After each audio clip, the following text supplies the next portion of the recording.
friend's mom growing up used to always put giant slices of cheese on this.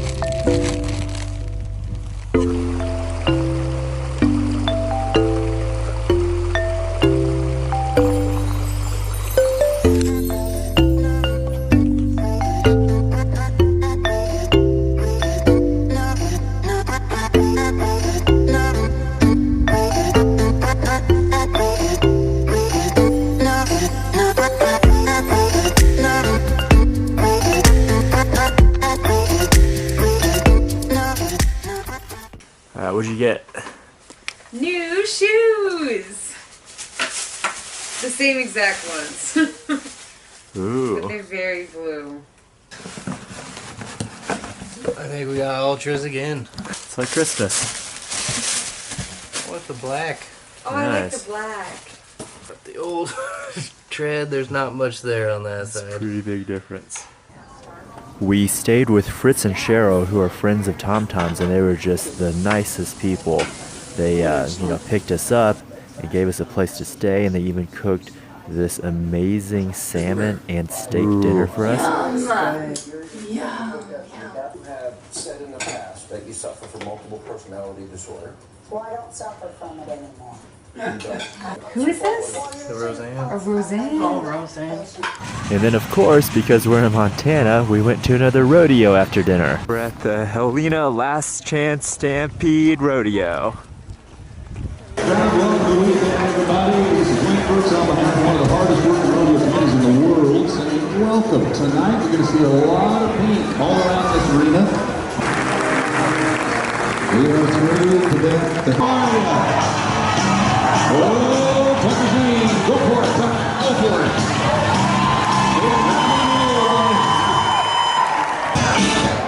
All right, go to work, come on. Attaboy. Attaboy, keep dancing, it's one weekend now. Here we go. And hold down, and hold, and down.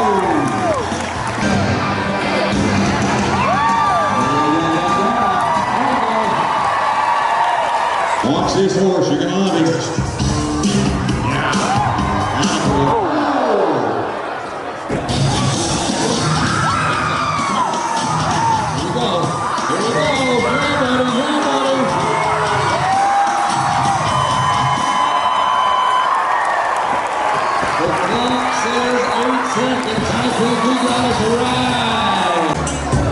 Come on, Mark.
We picked up another southbound hiker flyby. She had just been a couple hours behind us for the whole last week. I think she was tired of hiking alone, so she joined our little southbound bubble. Big old hunk of cheese, big old hunks of salami, mustard. My friend's mom growing up used to always put giant slices of cheese on the sandwich. So it's bringing me back. Wait, do that again, but look at me.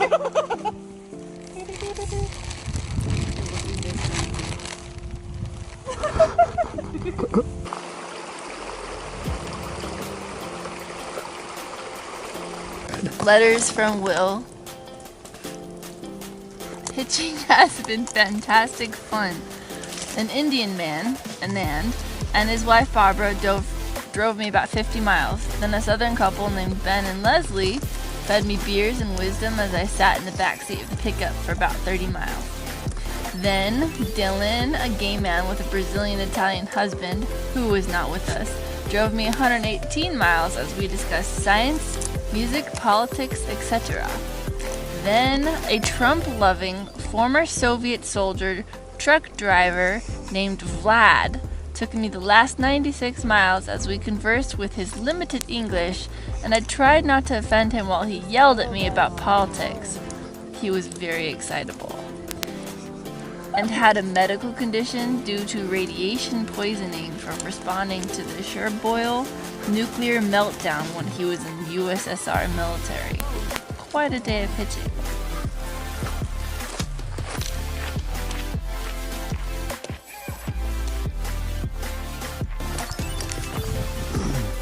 So Flyby has kind of joined our little group, and then yesterday we also met two Norwegian brothers. I think they're 17 and 21, going southbound.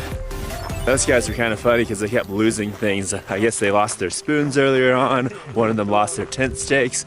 And then in town, the younger brother lost his entire jet boil, left it at the hotel.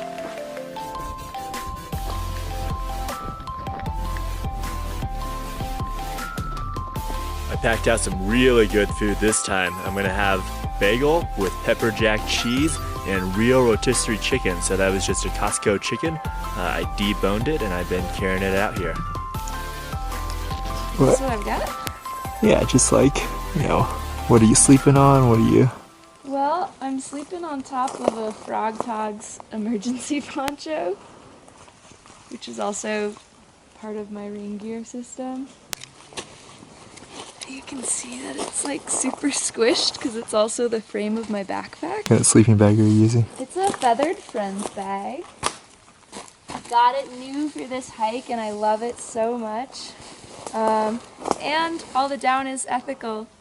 Oh, cool. Which I didn't even like think to want that until I could have it. And then inside, these are my luxury items. I got a sleeping bag liner, and inside that, I got some police socks. Tom. Yes. Oh. What do you think of the fact that we got screwed on our miles today? It kind of sucks. After 2 hours, I hadn't gone 3 miles. I was pretty low, but it works out, because now we did like 27 accidentally. So. And what does Gut Hook say we did? 22 and a half. Yeah, it was really demoralizing this morning. Yeah.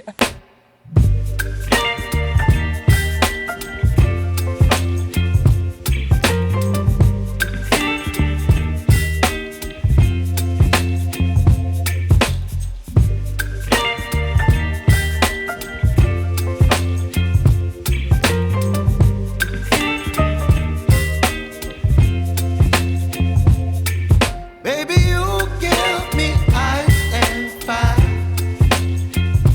You give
chat for a while, and I'm like, okay, gonna keep going down the trail.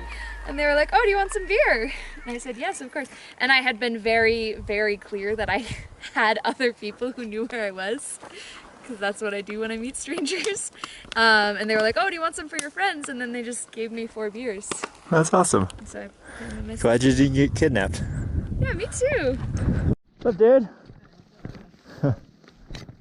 Did Flyby and Heather come by? Oh, they just went past.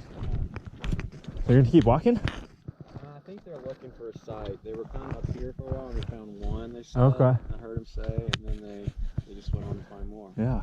Good to see you, kid. You've been like half a day ahead of us this whole time. I don't know how either. It's not like you guys or I thought walking a lot faster. Yeah. I think we was... It's everywhere. Unless they had amazing margaritas. Oh, Like from scratch. margaritas. If they had margaritas from scratch, that would be...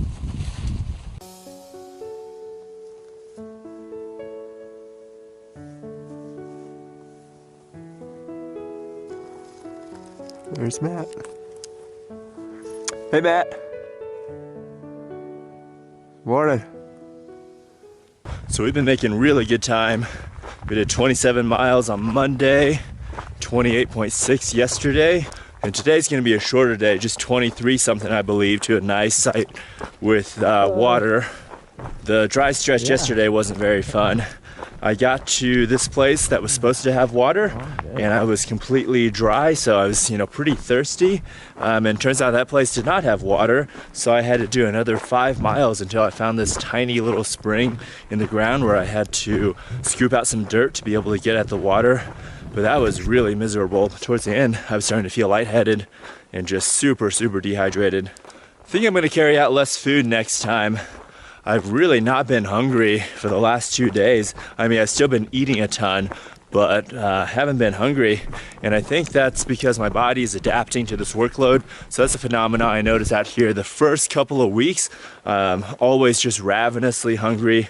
And then it's like my body figures out what I'm doing. It becomes more efficient in the processing of calories and fuels. And then I need to eat less food. And if I continue to eat kind of the massive amounts I do, I can actually put on fat while I'm out here. So one of the most prevalent myths in the hiking community, if you do any sort of research into long distance hiking, is that kind of hiking hunger is inevitable. So this just ravenous hunger, and that you're just going to lose weight. And both of those things I found have been completely not necessary. Those are simply a factor of not eating enough calories. And people out here, a lot of people just don't know how to eat. So people will do just too many sugars, too many carbs, and they don't do enough proteins and fats. The whole time I've been out here, I've been eating well over 5,000 calories a day, just a tremendous amount of cheese and other really high calorie foods. And you know that feeling when you eat, like overeat for a week or more, and you're just not hungry at all, nothing sounds good? That's what I'm feeling right now, which is a really strange feeling to be feeling when I'm hiking literally 12 to 14 hours a day, doing 25 to 30 miles a day. So the conclusion I have is that it is absolutely possible to get all of the calories that you need, and you don't have to starve out here.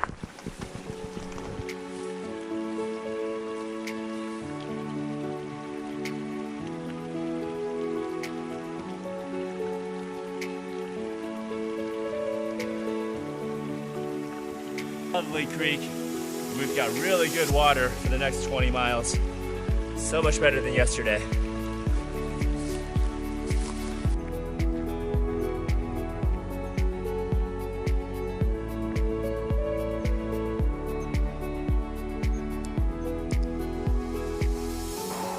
So Heather is currently riding in that truck. She met some lady that's gonna take her to Butte to go see a mine. No idea what her plan is, but there she is.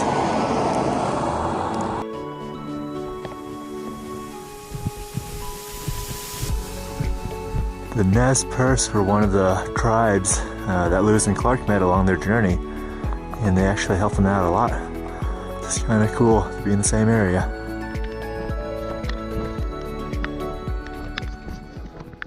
your names and where you're from and what you're doing out here. Team Infinity, we're from New Hampshire. We're going for our Triple Crown. Last year we did the CDT and we got off at Butte. We started at the Mexican border and walked up to Butte, Montana, and there were too many wildfires, so we got off, and today's day number 1, starting back at Butte, heading north. Wow. Should finish the Triple Crown around September 1st. I'm sure looking forward to it. Yeah. Had a great trip so far. Enjoyed every single mile. Tell me how you guys got into hiking or long distance hiking. We did the Appalachian Trail in 1991, and we've done hikes before that, so it's been a lifelong experience. Yeah. We've hiked in Europe. When we did the AT, we celebrate our 5th anniversary, Oh, wow. and then we celebrated our 20th anniversary on the PCT. Oh, and wow. this year we'll celebrate our 32nd. So we're also very fortunate that we're still out here and we're able to backpack like we did when we were 30 years old. Yeah, congratulations. Yep. And actually, this spring we did a warm-up hike and walked 870 miles on the Wales Coast Path, just for a warm-up. That's your warm-up. What do you think? What keeps you guys coming back out here to these trails? Just the wilderness. I just feel at peace when I'm on the trails. I just love listening to the birds sing, feeling the wind, I don't know, it's just a sense of freedom, and I just love it. And it's also very humbling too, to be in the wilderness. Yeah, if you think about it, you change your name to take a trail name. You have everything you possibly own, you put on your back, and you have no other responsibilities other than get up and walk all day. That's all you have. So pretty cool. Any advice for other hikers? No, just one foot in front of the other. just take your time, enjoy it, and hike your own hike. Just do it. Yep, just enjoy the hike. Enjoy the hike. You can pretend you want to be someplace else, and this is where you should be. Just enjoy every single day.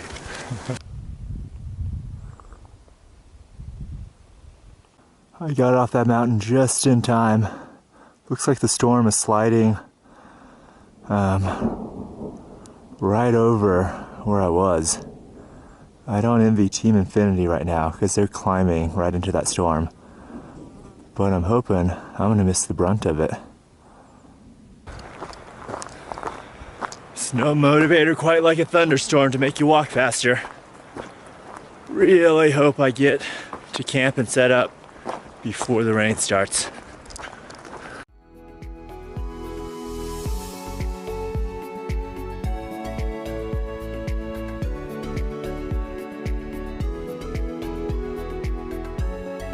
Camped over by these cool, huge rocks tonight. Nobody else is here.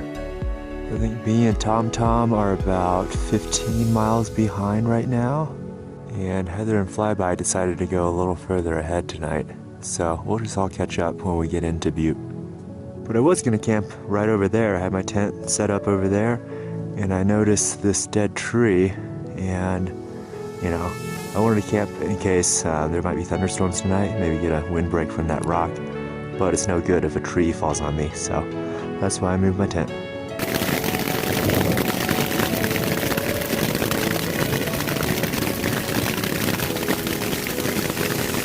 Lots of old log cabins up here. I assume probably built by miners. Yep. Look at all that haze. That's from all the wildflowers or wildfires in the area. Because there's a bunch in Oregon, Washington, Montana, and Idaho. Man, can't see a thing. These rocks up here are really cool. Makes me feel like I'm in the desert, like I'm in Utah.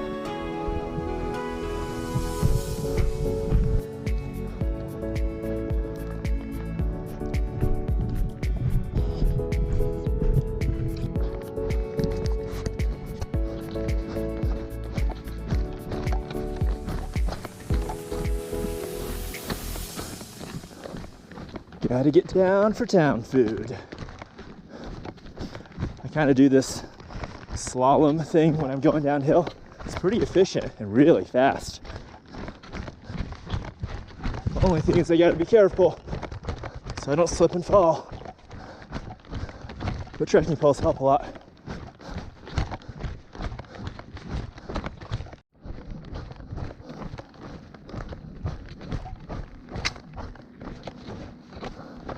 don't know. I thought I was gonna be the last in line, but I've been booking it. I mean, yeah, they were really nice.